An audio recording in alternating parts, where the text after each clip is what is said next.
10 years ago this month, Australian energy giant Santos began pumping liquefied natural gas from Curtis Island off Gladstone, one of three multinational consortiums who invested a combined $60 billion to help turn Australia into one of the world's biggest energy exporters. If business has a vision, government is prepared to sit down and listen to that vision.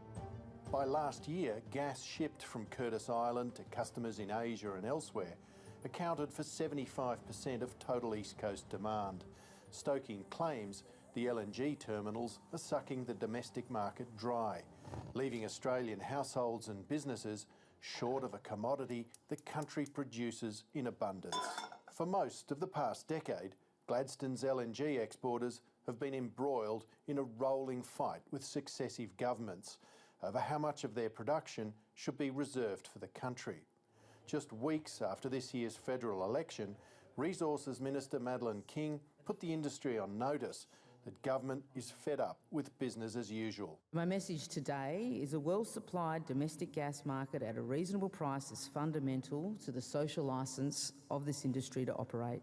A government review is now underway, due to report by the end of the year, on how to ensure enough gas gets to domestic customers at an affordable, transparent price. There's a lot more gas in the market now from Australia that's being exported around the world than ever before, and all we've done is see the price go up. We haven't seen the price go down. So we need intervention, we need a reservation. Work on LNG export facilities began under the Rudd and Gillard governments, spruiked as a way to help decarbonise Asian neighbours and move them off coal. Since then, the Australian Workers' Union has been urging governments from both sides to force gas exporters to set aside a portion of what they produce to satisfy local consumers. And for the first time, in a submission to the government's gas inquiry, the industry's lobby group has agreed.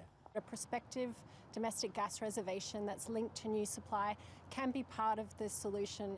It's prepared to back a reservation scheme if the government also removes regulatory and environmental barriers to getting more gas out of the ground. The Australian Energy Market Operator is projecting shortfalls in Victoria, primarily in the southern states, from 2029. We think there is gas there that can be brought onto the market sooner to address those shortfalls. Industry is adamant that a reservation should only apply to future gas projects to protect existing customers and their contracts. What we haven't supported is retrospective damaging interventions in the market. We have seen a lot of that in recent years, and we know that it's actually made the supply situation worse. I think it's good to see that gas producers are recognising that there's a need for an intervention. The situation is really unsustainable. The gas lobby's capitulation on a reservation is the latest chapter in a sorry tale of political failure, knee-jerk policy and an often divided industry. In 2017, 2 years after Curtis Island began producing LNG, Malcolm Turnbull shook the Liberal Party's free market purists by introducing a mechanism to intervene in export contracts. The threat has never eventuated, but has resulted in producers supplying gas to avoid shortfalls. Killing at least 11 people, disrupting power supplies.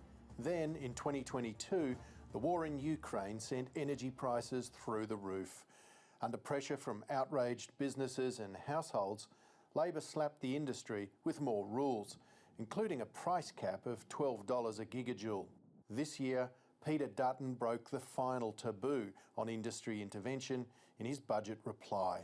Tonight I announce our National Gas Plan. We will immediately introduce an East Coast gas reservation. Yeah.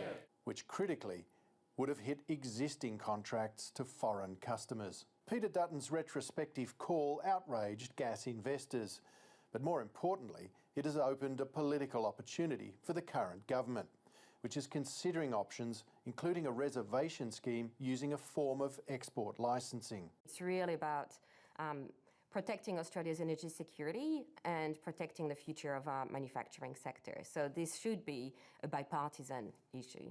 Critics of the gas lobby's suggested reservation say it won't take effect until the 2030s, which would do little to lower prices in the near term. Applying it only to new projects would be too small and too slow to help with the problems that we've got today. We need a gas reservation, we need it now, and we need to apply from day one. The government is finalising its 2035 emissions target, and gas is set to be a key part of the transition, whether voters like it or not. The challenge for the government is preserving Australia's reputation as a destination for foreign capital, while getting energy costs down and avoiding political backlash. So one thing we won't contemplate is ripping up existing contracts, creating sovereign risk, engaging in behaviours which would see Australia as an unreliable supplier. We won't be doing that.